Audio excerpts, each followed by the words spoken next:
जय हिंद दोस्तों, आपका एक बार फिर से स्वागत है आपके अपने ही परिवार गंगा हायर एजुकेशन में। आज के इस वीडियो में मैं लेके आया हूं आप लोग के लिए, यानी क्लास 10th के विद्यार्थियों के लिए जो लोग 2025 में एग्जाम देने वाले हैं, उन लोगों के लिए मैथमेटिक्स सब्जेक्ट का हुआ, किस सब्जेक्ट का? गणित सब्जेक्ट का। अभी आप लोग जान रहे हैं कि हम लोग का लघुत्तरीय क्वेश्चन जो चल रहा है, ठीक है, इससे पीछे हम लोग 3 पार्ट हमारा हो चुका है। आज का जो क्लास है पार्ट 4 है। तो जो भी विद्यार्थी लोग अगर देखना चाहते हैं पार्ट 1, पार्ट 2 और पार्ट 3 का वीडियो, तो प्ले लिस्ट से जाके आप लोग देख सकते हैं, या डिस्क्रिप्शन बॉक्स में भी जाके आप देख लीजिए, वहां पर लिंक दिया गया है, ठीक है। और हम सभी लोग जानते हैं कि हम लोग बिहार मैट्रिक परीक्षा 2025 की तैयारी कर रहे हैं। जो हम लोग का 2025 में एग्जाम होने वाला है उसी का तैयारी कर रहे हैं, और सभी लोग का एग्जाम डेट मालूम ही है और सेंटर ही मालूम चल गया है कि सब लोग का सेंटर भी कहाँ दिया गया है, ठीक है। और हम लोग एग्जाम स्पेशल क्वेश्चन देख रहे हैं, जो क्वेश्चन ऐसे क्वेश्चन को हम लोग ले रहे हैं जो आपके एग्जाम में सीधे टकराए, ठीक है। हुआ सब्जेक्टिव क्वेश्चन है, यानी कि इस वीडियो में हम लोग लघुत्तरीय क्वेश्चन कर रहे हैं, जो 2-2 नंबर का क्वेश्चन होता है हुआ वो सब। इसमें हम लोग 5 अति महत्वपूर्ण लघुत्तरीय प्रश्न करेंगे। तो आइए हुआ हम लोग चलते हैं अपने पहले क्वेश्चन पर, बिना समय गंवाए अपने हम लोग पहले क्वेश्चन को देखते हैं। तो पहला क्वेश्चन आपको स्क्रीन पर दिखाई दे रहा है, आइए इसको हम लोग सोल्व करते हैं। पहला क्वेश्चन है बुआ, द्विघात बहुपद एक्स स्क्वायर माइनस 7 के शून्यक ज्ञात करना है। क्या ज्ञात करना है बुआ? शून्यक ज्ञात करना है, और शून्यकों तथा गुणांकों के बीच के संबंध की सत्यता की जांच करें, और जांच भी करना है, ठीक है बुआ। तो आइए हम इसको हल कर लेते हैं। तो सबसे पहले लिखेंगे हल, जो दिया गया है उसको उतार लेते हैं। एक्स स्क्वायर माइनस 7 यही ना दिया है, इसका क्या ज्ञात करना है? द्विघात बहुपद यही ना, एक्स स्क्वायर माइनस 7 के शून्य ज्ञात करें। तो पहले शून्य ज्ञात कर लेते हैं। तो इसमें हम लोग ए पता कर लेंगे। तो ए क्या होगा? तो एक्स स्क्वायर का गुणांक कितना है बुआ? 1 है, तो 1 हो जाएगा यहाँ ए का मान। बी कितना है बुआ? तो बी का मान यहाँ नहीं दिया है तो 0 हो जाएगा। और सी का मान कितना है बुआ? आपका -7 है। तो देखिए ए और बी जो होता है वो चर वाला होता है, जो सी होता है हमेशा अचर वाला होता है। तो जो 7 है ये अचर है, तो सी का मान आपका अचर वाला होता है, और ए बी का जो मान आता है वो चर वाला होता है। तो जिस पर घात ज्यादा होता है बुआ वह ए का मान होता है, और उससे जो कम होता है वो बी का होता है, और सी वाला हमेशा अचर होता है, ठीक है। तो ए बराबर 1, बी का मान इसमें नहीं है तो 0 रख लिए, सी का मान यहाँ पर -7 है तो -7 रखे, ठीक है। अब हम लोग डी निकाल लेते हैं। तो डी बराबर फॉर्मूला क्या होता है वो बोलिए? B square minus 4ac। B का मान यहाँ 0 है तो 0 का स्क्वायर कीजिए, -4ac। ए का मान कितना है बुआ? 1 है। सी का मान कितना है बुआ? -7 है, ठीक है। तो 0 का स्क्वायर करेंगे तो 0। अब -4 गुना 1 -7 करेंगे तो कितना आ जाएगा? तो माइनस माइनस प्लस हो जाएगा, और 7 चौका कितना हो जाएगा? 28। तो 0 में 28 जोड़ेंगे तो 28, ठीक है। कितना गया हुआ? 28। डी का मान कितना आया? 28। अब हम लोग क्या करेंगे? अब हम लोग अल्फा बीटा ज्ञात कर लेंगे। सुनिए कितना करना है, तो पहले अल्फा ज्ञात कर लेते हैं। तो लिखिएगा, तो अल्फा का फार्मूला बोलिए वो क्या होता है? -b प्लस √d बटा 2a, ठीक है बुआ। माइनस फार्मूला का b का मान कितना है बुआ? b का मान 0 है तो 0 रखिए, प्लस रूट डी का मान कितना है बुआ? 28 है तो 28 रखिए, बटा 2a। तो 2a का मान कितना है बुआ? 1 है तो 1 रखिए। अब आइए इधर देखते हैं हम लोग, ठीक है। अब इसका तो बुआ -0 तो इसका तो कोई वैल्यू नहीं है, इसको हटा भी सकते हैं, अगर रखना है तो भी रखिए, बाद में हटा दिया जाएगा। तो -0 प्लस, अब 28 √28 है तो इसको हम लोग छोटा रूप करके लिख देते हैं। तो 28 का हम अभाज्य में खंड करके इसको तोड़ते हैं, तो 2 से 14, 2 से 7। तो देखिए जिसका जोड़ा लग गया आप जानते हैं कि वह बाहर रहता है, और जिसका जोड़ा नहीं लगता वह रूट के अंदर रहता है। तो 7 रूट के अंदर रहेगा, 2 बाहर रहेगा, और 2 गो में से एक ही को लिया जाता है, तो 2 रूट कितना हो जाएगा? 7 हो जाएगा। तो 28 की जगह पर हम √28 की जगह पर हम क्या लिख सकते हैं? रूट क्या लिख सकते हैं? 2√7 लिख सकते हैं, बटा 2 एकम कितना हो जाएगा बुआ? 2 हो जाएगा। अब क्या करते हैं, इसको हटाइए, वैल्यू खत्म है, इसको तो कोई वैल्यू नहीं है इसका, हटाइए, सीधा बचेगा 2√7 बटा 2, तो 2 से 2 कट गया, कितना आ गया √7। किसका मान आया हुआ, अल्फा का, यानी अभी एक शून्य का निकला, एक शून्य का भी और बाकी है, तो बीटा निकाल लेते हैं। तो अब बीटा बराबर निकालिए, तो बीटा का फॉर्मूला बोलिए क्या होता है, -b -√d बटा 2a, ठीक है हुआ। तो माइनस b का मान 0 है तो 0, माइनस √d का मान कितना है 28, तो 28 लिखिए बटा 2, a का मान 1 है तो 1 रखिए, ठीक है, -0 माइनस √28 की जगह पर हम क्या लिखेंगे 2√7, ठीक है, माइनस तो माइनस लिख दिया है, 2 एकम 2, ठीक है हुआ। अब देखिए इसका कोई वैल्यू नहीं है, हटाइए, तो सीधा रखिए -2√7 बटा 2, 2 से 2 कट गया, तो कितना बचेगा हुआ -√7, तो बीटा का मान आ गया -√7, यानी एक शून्य हमको √7 मिला और दूसरा शून्य हमको -√7 मिला। अब क्या करना है, जांच करना है, तो आइए वो इसका भी हम लोग जांच कर लेते हैं। देखिए क्वेश्चन को देखिए क्या कह रहा है कि द्विघात बहुपद x² - 7 के शून्य ज्ञात करें, तो शून्य तो ज्ञात हो गया हमारा, एक शून्य हमारा √7 आया, एक शून्य -√7 आया, और उनके शून्यकों तथा गुणांकों के बीच के संबंध की सत्यता की जांच करना है। तो जांच करना है तो यहाँ लिख देंगे, तो जांच, तो जांच में हम लोग क्या निकाल लेंगे, शून्यकों का योग, तो यहाँ लिखिएगा शून्यकों का योग, ठीक है हुआ। तो शून्यकों का योग का फॉर्मूला क्या होता है हुआ बताइए, -b/a, शून्यकों का योग है यानी कि अल्फा प्लस बीटा है, बराबर माइनस बी का मान कितना है हुआ, तो बी का मान 0 है, 0 रखिए, ए का मान कितना है हुआ 1 है, ए का मान 1 है, ठीक है। अल्फा का मान हम लोग कितना निकाले हैं, तो √7, कितना निकाले हैं हुआ √7, प्लस बीटा का मान कितना निकाले हैं हुआ -√7, तो -√7, ठीक है, बराबर 1 से जब इसमें भागा दे देंगे तो कितना आ जाएगा, सीधा 0, -0 भाग देंगे तो क्या हो जाएगा 0, ठीक है। अब √7 प्लस माइनस माइनस √7 बराबर 0, 7 में से 7 √7 में से √7 जाएगा तो कितना हो जाएगा 0 बराबर 0, बराबर हो गया कि नहीं हो गया, ठीक है। अब क्या निकालना होगा, अब शून्यकों का, अब लिखिए इसलिए अब शून्यकों का गुणनफल निकालते हैं, गुणनफल फॉर्मूला क्या होता है बताइए, c/a, शून्यकों का गुणनफल बराबर क्या हो जाएगा c/a, यानी कि शून्यकों का गुणनफल यानी अल्फा इंटू बीटा, ठीक है। सी का मान बोलिए कितना है -7 है, तो -7, ए के मान 1 है, ठीक है बुआ। अल्फा का मान यहाँ पर कितना है √7 है गुना, ठीक है। बीटा का मान कितना है बुआ -√7 है, ठीक है बुआ, दो चिन्ह एक साथ है इसलिए ब्रैकेट में डाल देते हैं, बराबर यहाँ सीधा -7 हो जाएगा। अब इसमें से गुना करेंगे तो कितना हो जाएगा √49, √49 वर्गमूल 7, अब माइनस में एक है तो -7 बराबर -7 हो गया कि नहीं हो गया, यहाँ पर लिख देंगे प्रूफ, PROVED प्रूफ हो गया कि नहीं, ठीक है। तो इस तरह से इस क्वेश्चन को बनाइएगा, उम्मीद करते हैं सभी लोग को अच्छे से समझ में आया होगा।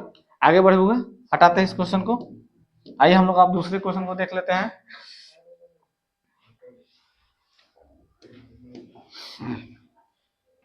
ठीक है बुआ, तो हमारा दूसरा क्वेश्चन है 2 × sin² 45 degree plus cos² 45 degree, ठीक है, यह बाटा का चिन्ह हुआ, tan² 30 degree plus cos² 90 degree का मान पूछ रहा है, ठीक है बुआ। तो आइए इसको हम लोग सोल्व कर लेते हैं। तो हल, तो पहले इस क्वेश्चन को उतार दीजिए,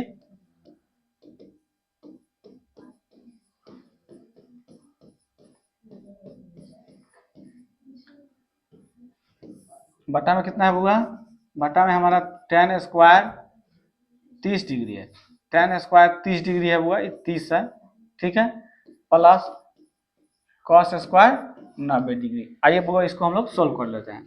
तो 2, ठीक है, इंटू, देखिए बुआ एक फार्मूला हम लोग पढ़े हैं sin² theta plus cos² theta बराबर 1, यहाँ थीटा की जगह 45 यहाँ भी 45, तो इसका मान 1 हो जाएगा, 1 रख दीजिए, ठीक है। अब tan 30 का मान बोलिए कितना होता है बुआ 1/√3 होता है, इस पर स्क्वायर है तो स्क्वायर चढ़ाइए प्लस, ठीक है। cos 90 का मान बोलिए बुआ 0, तो 0 का स्क्वायर कर दीजिए, ठीक है। और 2 में 1 से गुना करेंगे तो बुआ 2, इसका स्क्वायर तो 1 का स्क्वायर 1 और √3 का स्क्वायर सीधा 3 हो जाएगा, और 0 का स्क्वायर 0, तो इसको छोड़ देते हैं क्या, अब ये हो गया 2, ये बटा में है तो भागा है तो गुना में चल जाएगा, ये भागा में ना 1/3, चाहे इसके बटा में 1 मान लीजिए। देखिए भागा में तो गुना में करेंगे तो 3 ऊपर है 1 नीचे, तो 6/1 यानी 1 का तो वैल्यू नहीं है नीचे, तो 6 इसका आंसर हो जाएगा। बोलिए कोई दिक्कत? ठीक है बुआ। इसका एक और तरीका है वो भी हम बता देते हैं। एक तो इस तरह से बना लीजिएगा, 2 नंबर का क्वेश्चन है, एक और तरीका है तो उसको भी हम लोग बता देते हैं। चलिए बुआ देखिए, तो 2 इंटू मान रख के बना सकते हैं। sin 45 का मान बोलिए बुआ कितना होता है? 1/√2, इसका स्क्वायर कर देते हैं बुआ, इसको मंझला कर दीजिए, प्लस cos 45 का मान होगा 1/√2 स्क्वायर। ठीक है,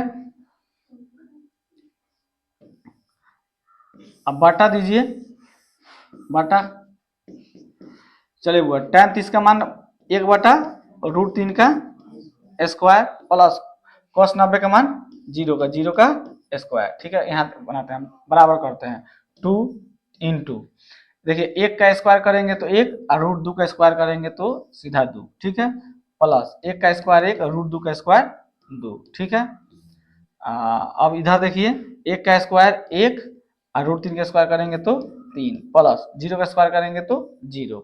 ठीक है, अब देखिए यहाँ पर 2 इंटू, इसका पहले लघुत्तम हम लोग निकाल देते हैं, 2 का लघुत्तम 2, 2 से 2 में भागा देंगे तो कट जाएगा 1, 1 में 1 से गुना करेंगे तो 1 प्लस 1, यहाँ भी 1 आ जाएगा, बाटा इधर सीधा 1/3 रखिए, क्या है कि 0 का तो वैल्यू है नहीं।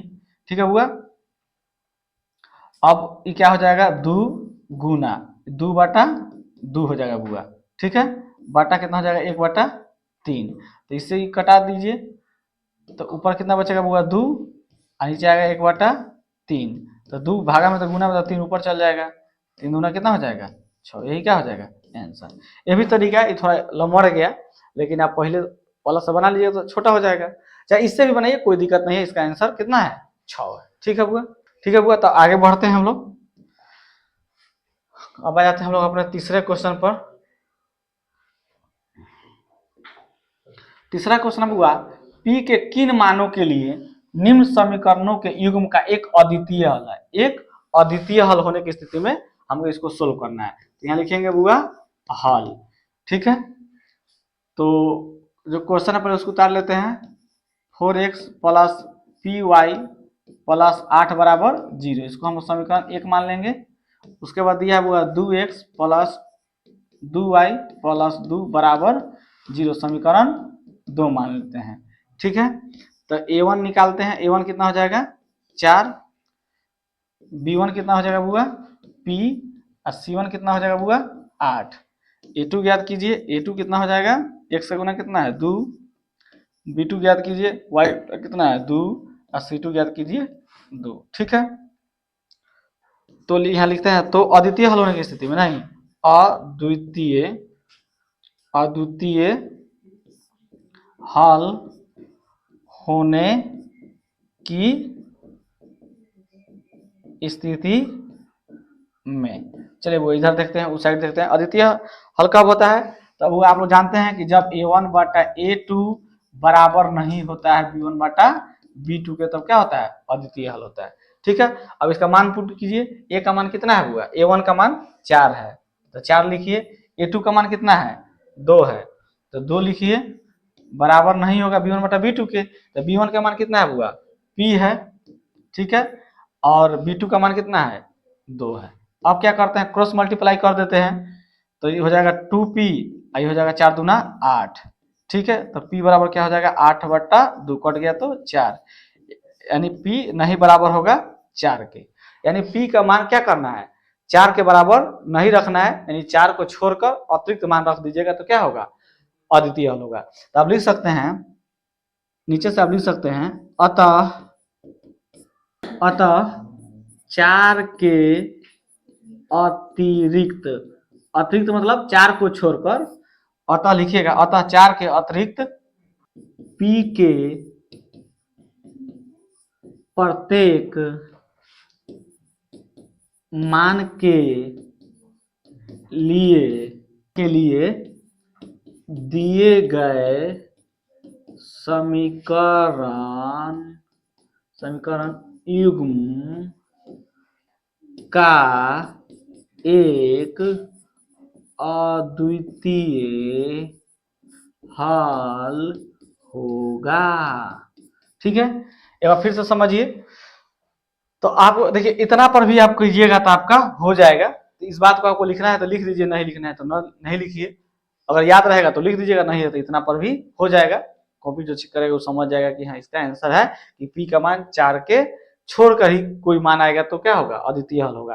लेकिन पी का मान 4 को छोड़ कर रखना है। ठीक है, तो इसीलिए दिया अतः 4 के अतिरिक्त, 4 के अतिरिक्त मतलब 4 को छोड़कर पी के प्रत्येक मान के लिए दिए गए समीकरण युग्म का एक अद्वितीय हल होगा। ठीक है बुआ, समझ में आया? कोई दिक्कत? हटा इसको। अब आ जाते हैं हम लोग चौथा क्वेश्चन पर। तो चौथा क्वेश्चन प्रायिकता से बुआ। तो प्रायिकता भी आपके एग्जाम में आता है, ऑब्जेक्टिव में भी आता है, 2 नंबर में भी आता है बुआ, आप जानते हैं। आइए इसको देख लेते हैं। एक पासे को एक बार फेंका जाता है। एक पासे को कितना बार फेंका जाता है बुआ? एक बार फेंका जाता है। तो एक विषम संख्या प्राप्त करने की प्रायिकता ज्ञात करना है। ठीक है, विषम संख्या ज्ञात करने की प्रायिकता है। तो आइए यहाँ पर हल कर देते हैं। ठीक है, तो विषम संख्या क्या होता है हम लिख देते हैं पहले। विषम संख्या, बोलिए बुआ, विषम संख्या बराबर क्या होता है? विषम संख्या आपका 1 होता है, 3 होता है, 5 होता है। एक पासा फेंकिएगा तो 1 से लेकर 6 तक अंक आएगा, तो उसके बीच में विषम संख्या 1, 3, 5 ना होता है। ठीक है, तो लिख दिए एक पासे को एक बार फेंका जाता है तो विषम संख्या आने की प्रायिकता ज्ञात करें। तो विषम संख्या प्राप्त करने की प्रायिकता लिख देते हैं। यहाँ लिखेंगे, लिख दीजिए पहले। तो विषम संख्या एक विषम संख्या, तो चाहे लिखिएगा विषम संख्या होने की प्रायिकता। ठीक है, बराबर फॉर्मूला क्या लगाइएगा? कुल अनुकूल परिणाम बटा कुल परिणाम। ठीक है हुआ। तो कुल परिणाम तो आप जानते हैं 6 होता है। एक पासों का एक बार फेंकेंगे तो 6 अंक तक आने का कुल परिणाम होता है। या तो 1 आएगा, या तो 2 आएगा, या 3 आएगा, 4 आएगा, 5 आएगा, 6 आएगा, 7 तो नहीं आएगा। तो कुल परिणाम कय हो गया? 6 गो। अनुकूल परिणाम, तो अनुकूल परिणाम कय आ सकता है? तो 1, 2, 3। तो 3/6 कट जाएगा, कितना हो जाएगा? 1/2 आपका क्या हो जाएगा? आंसर हो जाएगा। बोलिए कोई दिक्कत? समझ में आया? एक पासे को एक बार फेंका जाता है तो एक विषम संख्या प्राप्त करने की प्रायिकता। तो ठीक है बुआ, यहाँ पर थोड़ा एक लगा लीजिएगा, एक। ठीक है,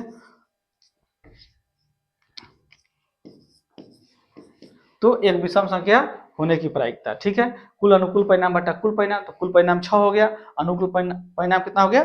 3। यानी कि 1 से लेकर 6 के बीच में 3 विषम संख्या होती है, 1, 3, 5। तो 3/6 हो गया, कट गया 1/2, आपका क्या हो जाएगा? आंसर हो जाएगा। हटाए हुआ इसको। अब इस सेशन का लास्ट क्वेश्चन पर हम लोग आ जाते हैं, क्वेश्चन नंबर 5। दिया हुआ यूक्लिड विभाजन एल्गोरिथम के प्रयोग से निम्नलिखित के एचसीएफ ज्ञात करें। ठीक है, हमको क्या ज्ञात करना है बुआ? एचसीएफ ज्ञात करना है। तो आइए हल कर लेते हैं। तो यहाँ पर लिखेंगे हल। ठीक है, किस विधि से बुआ ज्ञात करना है? तो यूक्लिड विभाजन एल्गोरिथम विधि से नहीं। तो देखिए यही आपका क्वेश्चन है, 4052 है और 12576 है। तो हम आपको बताए थे कि जब दो संख्या इसमें देगा तो जो बड़ा होगा उसे हम ए मानेंगे, जो छोटा होगा उसे बी मानेंगे। तो इसमें बड़ा कौन है? तो बड़ा है 12576। तो 12, एक मिनट, तो हल लिख दीजिएगा। उसके बाद ए बराबर आप लिख दीजिएगा 12576। बी कौन हो जाएगा बुआ बोलिए? तो जो छोटा है तो 4052। ठीक है, तो आप लिख दीजिएगा। तो फार्मूला क्या लिखिएगा? तो लिखिएगा पहले तो यूक्लिड विभाजन प्रमेयिका से, चाहे एल्गोरिथम से, जो लिखना है लिखिए। प्रमेयिका से, चाहे एल्गोरिथम से लिख सकते हैं। फार्मूला क्या होता है बुआ? तो होता है ए बराबर बी क्यू प्लस आर। ए का मान कितना है? 12576। ठीक है बुआ। बी का मान कितना है? 4052। और हमें हमें क्यू का मान ज्ञात करना है, आर का मान ज्ञात करता है। तो कैसे ज्ञात होगा? तो आइए इधर साइड में रफ में हम क्या करेंगे, भागा देंगे। 4052 से 12576 में हम लोग भागा देते हैं। तो रफ में हम लोग 4052 से भागा दे देना है 12576 में। बोलिए हुआ कितने बार में ले जाए? जब जब यहाँ 4 अंक है बुआ, तो पहले इधर 4 अंक में भाग लगेगा। ठीक है, तो यहाँ पर बुआ कितना है? 4052 है, यहाँ है 1257। तो इधर बड़ा है तो इससे भाग नहीं लगेगा, तो 5वां अंक को ले लेंगे। तो देखिए कितना बार में जाएगा बुआ? 4052। 3 से देखते हैं बुआ, 3 दूना 6, 3 पचे 15, 3 चौका 12, 12156। ठीक है, 3 से जाएगा बुआ, तो 3 से ले चलते हैं, कितना आया है बुआ? 12156। 6 में से 6 जाएगा तो 0, 7 में से 5 जाएगा 2, 5 में से 1 जाएगा 4, तो कट गया 420। तो यहाँ पर क्यू का मान कितना मिला बुआ? क्यू का मान 3 मिला, आर का मान कितना मिला? 420 मिला। अब क्या होगा? तो जो बी का मान था बुआ, अब वो ए का मान हो जाएगा। ठीक है, और जो जो हमारा आर का मान था, अब वह बी हो जाएगा। ठीक है बुआ, यानी 420 से अब 4052 में भागा लगेगा। तो देखिए बुआ, 420 से हम लोग 4052 में भागा देते हैं। ठीक है, तो जब इधर 3 संख्या तो इधर 3 संख्या देखेंगे, तो भागा जब नहीं लग रहा था, चारों संख्या ले लेंगे। तो ट्राई कीजिए, देखिए कितना से जाएगा। 9 से देखिए, 9 से देखते हैं, 0, 9 दूना 18 के 88 ले 36 1 37, 3780। तो 9 से ले चलते हैं बुआ, 3780। ठीक है, तो 2 में से 0 जाएगा तो 2 बचेगा, 5 में से 8 नहीं जाता, हासिल लेंगे, 15 में से 8 जाएगा तो 7, ये हो जाएगा, 9 में से 7 जाएगा तो 2 कट गया। यानी यहाँ पर क्यू का मान 9 मिला बुआ। आपका क्यू का मान कितना मिला? 9। और आर का मान कितना मिला बुआ? 272। ठीक है, अब ये जो 400, अब 420 है, अब वह ए के जगह पर आ जाएगा। अब जो आर है वह अब बी के जगह पर आ जाएगा। यानी 272 से 420 में क्या करेंगे? भागा देंगे।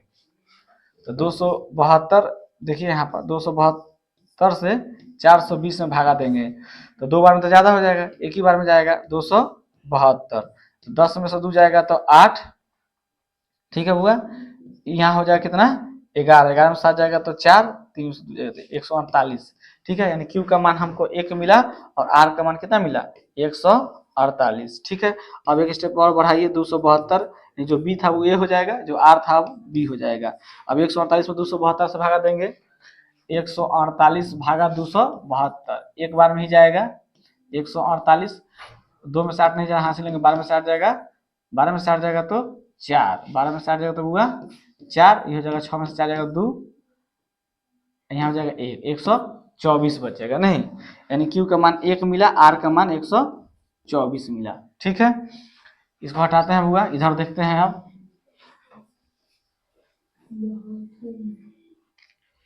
चलिए हुआ, जो 148 था बी का मान, अब वह ए हो जाएगा, और जो आर का मान 124 आया हुआ कितना हो जाएगा बुआ? बी हो जाएगा। क्यू और आर का मान ज्ञात करना है, तो 124 में हम क्या कर लेते हैं बुआ? यहाँ देखते हैं, 124 से हम लोग भागा दे देते हैं 148 में, तो एक बार में जाएगा 124, 8 में से 4 जाएगा 4, और 4 में से 2 जाएगा 2, ये कट जाएगा। ठीक है, यानी कि यहाँ पर क्यू का मान 1 मिला, और आर का मान 24 मिला। अब 124 यहाँ आ जाएगा, और 24 यहाँ आ जाएगा। ठीक है बुआ, 24 से भाग दे देते हैं 124 में, तो 5 बार में जाएगा, 5 चौका 20 को 0 हासिल 2, 10 2 12 120, 4 शेष बचेगा बुआ। यानी क्यू का मान हमको 5 मिला, आर का मान हमें 4 मिला। तो जो 24 था, 24 जो बी था वो एक हो जाएगा, अब जो आर था वो बी हो जाएगा। अब 4 से क्या करेंगे? 24 में भागा देंगे, तो 6 बार में 24 क्या हो गया? कट गया 0। यानी कि हमको क्यू का मान 6 मिला, आर का मान 0 मिला। ठीक है, तो यहाँ पर लिख देंगे, तो HCF कितना कितना का हुआ हम निकाले थे? 40 52, कॉमा देके लिख दीजिएगा 12 576, इसको हटाते हैं बुआ, बराबर कितना है HCF। तो जो अंतिम संख्या से जो करता है तो अंतिम भागा 4 से ना दिए थे, तो 4 इसका क्या हो जाएगा HCF, यही क्या हो जाएगा आपका आंसर हो जाएगा। ठीक है बुआ, ये क्वेश्चन थोड़ा लंबा गया है लेकिन आसान क्वेश्चन है, पहला चैप्टर का ये सब क्वेश्चन है, तो उम्मीद है कि हर बच्चा इसको बना लेगा, लेकिन एग्जाम में पूछता है तो बताना जरूरी था। ठीक है बुआ, तो इस क्लास का भी 5 क्वेश्चन पूरा हुआ। अब क्या करना है आप समझ ही रहे हैं, तो जो भी विद्यार्थी हमारे अभी तक चैनल को सब्सक्राइब नहीं किए हैं तो प्लीज़ चैनल को सब्सक्राइब कर लीजिए और बेल आइकन को भी जरूर दबाइएगा, यही बेल आइकन है, इसको दबा दीजिएगा। तो क्या होगा कि जो भी हम वीडियो डालेंगे उसका नोटिफिकेशन सबसे पहले आप तक पहुंचेगा। ठीक है बुआ, और इस वीडियो पर लाइक नहीं किए हैं तो एक लाइक कर दीजिए और इस वीडियो को अपने दोस्तों के पास, मित्रों के पास शेयर करें ताकि वो लोग भी इस वीडियो का लाभ उठाएं। ठीक है बुआ, तो आज इतना ही, अब मिलेंगे हम लोग अगले वीडियो में, तब तक के लिए बेस्ट ऑफ लक, जय हिंद जय भारत।